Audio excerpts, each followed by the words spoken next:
Most people think they know Steve Jobs, the black turtleneck, the cult following, that he looked like Ashton Kutcher when he was younger. But if you keep pushing, what you'll find is much more interesting. You'll get a set of raw, repeatable principles that he used throughout his life. Principles he held on to when he was broke, fired, and running two failing companies at the same time. Over 2 billion people use a product he invented every single day. Not because of the marketing, not because of the mistake, but because he refused to make anything that he didn't love. This is the story of Steve Jobs that built things and why that still matters. At age 5, he was given the workbench. Steve didn't come out of nowhere. When he was 5 years old, his father sectioned off a piece of the workbench in their garage and said, "Steve, this is your workbench now."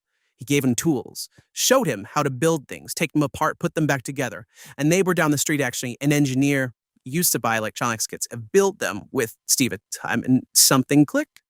These things weren't mysteries anymore. They were the result of human creation. People made these things. And if people made them, that meant Steve could make them too. And that idea, that the world around you is not fixed, that it was built by people no smarter than you, never left him.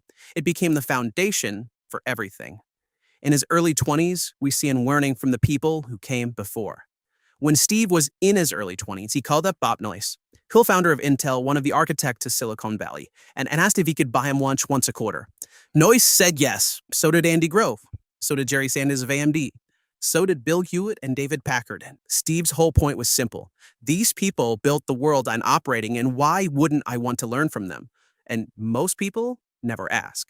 He thought asking was a superpower. And the reason he could do this, by the way, to learn from them, to place his own products in historical context, to understand where his industry was going before anyone else, was because he read obsessively. He studied Edwin Land, Alexander Graham Bell, Henry Ford, Walt Disney. He thought about the telegraph and the telephone and what the Macintosh had in common with both of them. It comes down to exposing yourself to the best things that humans have done, he said, and then trying to bring those things into what you're doing. At age 21, Apple was born. Steve and his partner, Steve Wozniak, started Apple in a garage. Wozniak sold his HP calculator. Steve sold his Volkswagen bus. That was the seed funding. And their first major sale? Well, Steve walked barefoot into a computer store and walked out with an order for 50 machines. They had never built 50 machines, but they figured it out anyway. Most people focus on what Apple eventually became. But what's more interesting is what it looked like at the start. 2 people, a garage, and a thing no one else wanted to do. HP passed, Atari passed, so they decided to do it themselves. At age 28, he was able to spot the opportunity. One of Steve's greatest talents, maybe his most underrated one, which was spotting markets full of second-rate products.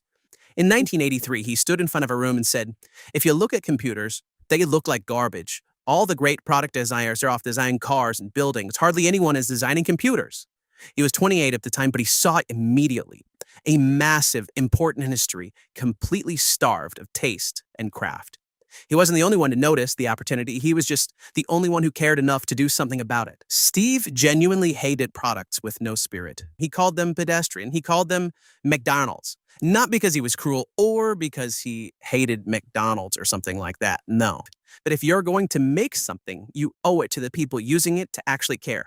And the simplest way to know if your product will be great, ask yourself this: do I actually love this? Would I want to use this every single day? At age 30, we enter into the firing.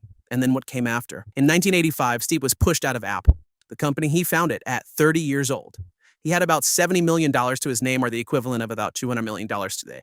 He could have retired, become an investor, taken the easy road, but he just couldn't do it. He said, "I want to build things. What I'm best at doing is finding a group of talented people and making things with them." And that is not a strategy. That is a personality. Some people genuinely came out style building, and Steve was one of them. So he started the company Next. He bought Pixar from George Lucas for $5 million and eventually poured $60 million of his own money into it, writing a personal check every single month for a decade just to keep it alive. He was simultaneously running 2 failing companies. Most people would have quit. Steve kept going. And then both of them turn into success stories. Toy Story, the sale of Next to Apple. He said one time, if you look really closely, most overnight successes took a long time. He once told a room full of college students, character is built not in good times, but in bad times. Not in times of plenty, but in times of adversity. At age 42, there was the return. When Steve came back to Apple in 1997, the company was losing $800 million a year. The product line had 17 products. Nobody, including Steve, could figure out what they were supposed to be. His first move, he cut 70% of the roadmap. We've been able to focus a lot more on the 30% of gems instead of the 70% of the stuff that was distracting us. Most companies guy from way too many options, now too few. The answer to complexity is almost always cut. Focus on gems. But he went further than this. He landed on 4 key products, 4 categories, the A team on every single one. If you only have 4 things to work on, you can go all in on all 4. Then came the people principle, the one he repeated more than any other throughout his entire career. There's a huge variance in the quality of people. You have to go for great. He spent 20% of his time recruiting. He looked for missionaries, not mercenaries. People who bled the company's colors. He had a counterintuitive interview technique. He would deliberately criticize the candidate's prior workplace. Then watch what happened. If they folded and agreed with him, out. If they pushed back and said, "You're dead wrong, and here's why," that was the person he wanted. Within a year, Apple's market cap went from $1.8 billion to $4 billion. The iMac followed, then the iPod, then the iPhone, then the iPad. Age 52. Make something wonderful. In 2007, the year the iPhone launched, Steve said this: "There are a lot of ways to be as a person, but one of the ways that I believe people express their appreciation to the rest of humanity is to make something wonderful and put it out there. In the act of making something with a great deal of care and love, there's something transmitted there." That sentence is the whole operating system. It's not a market share. It's not strategy, it's actual care and love for the craft. The iPhone didn't come from market research. It came from the fact that Steve and everyone he knew hated their phones. He built what he wanted to use, and it turned out that everyone else also wanted to use it. A year before he died, Steve emailed himself a note. No subject line, just this: "I grow little of the food I eat. I do not make my own clothing. I speak a language I did not invent.